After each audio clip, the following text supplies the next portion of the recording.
I went to school at Hartwick College in Oneonta. It was a private school, and I started off with mechanical engineering, and I graduated with a BA in computer science. I am currently in Stony Brook University, and I study biochemistry. I came out of college with about $36,000 in student loan debt. Have you paid back your student loans yet? I'm more than 50% through right now. I have about $14,000 of the principal left. So far from student loans, this is my 5th year in college, and I have about $8,000 in student loans.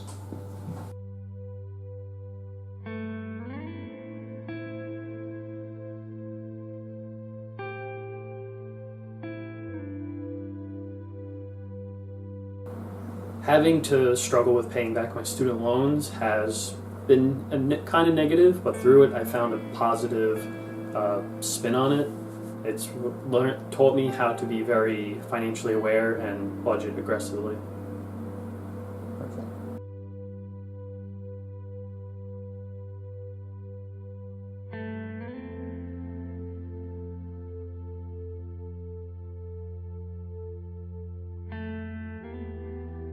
I do expect to find a job in my field of studies.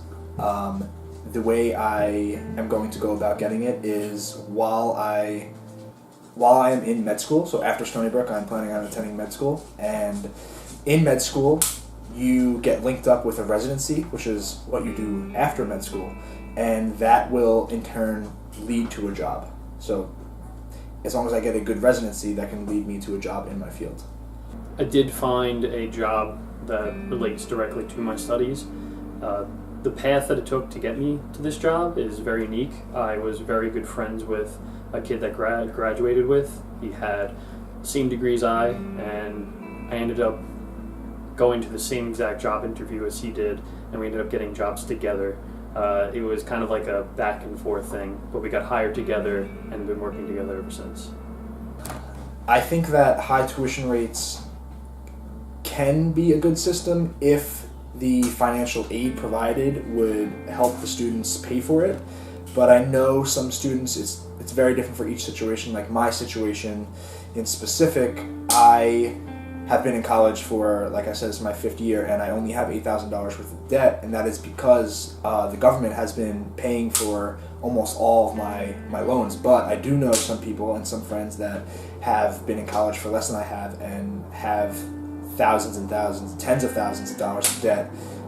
Thinking about that now, I think it depends on what you're studying. It's a little unfair of the price of the tuition compared to what you might be getting a job in. Quite frankly, some of the jobs that you would be getting out after school in that field of study, you wouldn't have to spend that much money doing it because you could learn that skill set on your own, having a small opportunity given to you.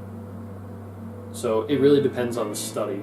If you're going into like a applied science or something that's a very scholarly work, being a doctor, a lawyer, high-level engineer of some sort, there's something that takes a lot more time to become an expert compared to some more of the crafty or more marketable skill sets.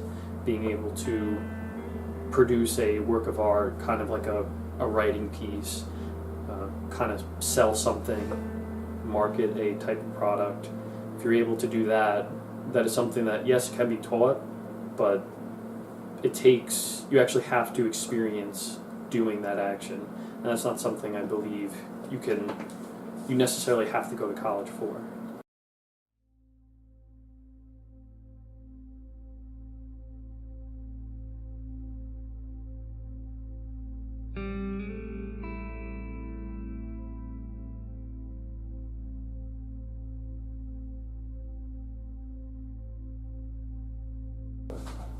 a way that the student debt problem can be subsidized could be schools reallocating their funds and lowering tuition rates. Obviously, that would lead to less amount needed to be paid back.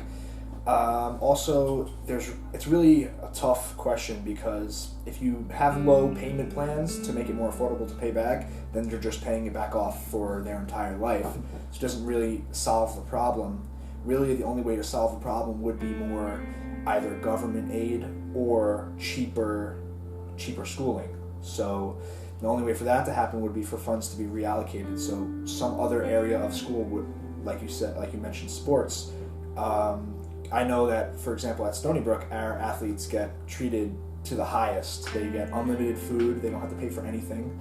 Unlimited swipes with their cards. And some of my friends who are not athletes, they are struggling to eat because they only get a certain amount of money per day, and they can only afford to have maybe 1 or 2 meals a day. Meanwhile, the athletes will be eating 10 meals a day. And I understand that they need more food, but it just does seem a little unfair at times. The way we can improve the student debt crisis is allowing settlements on obnoxiously large amounts of debt. For me, I think college was the right choice because the career that I am pursuing requires college.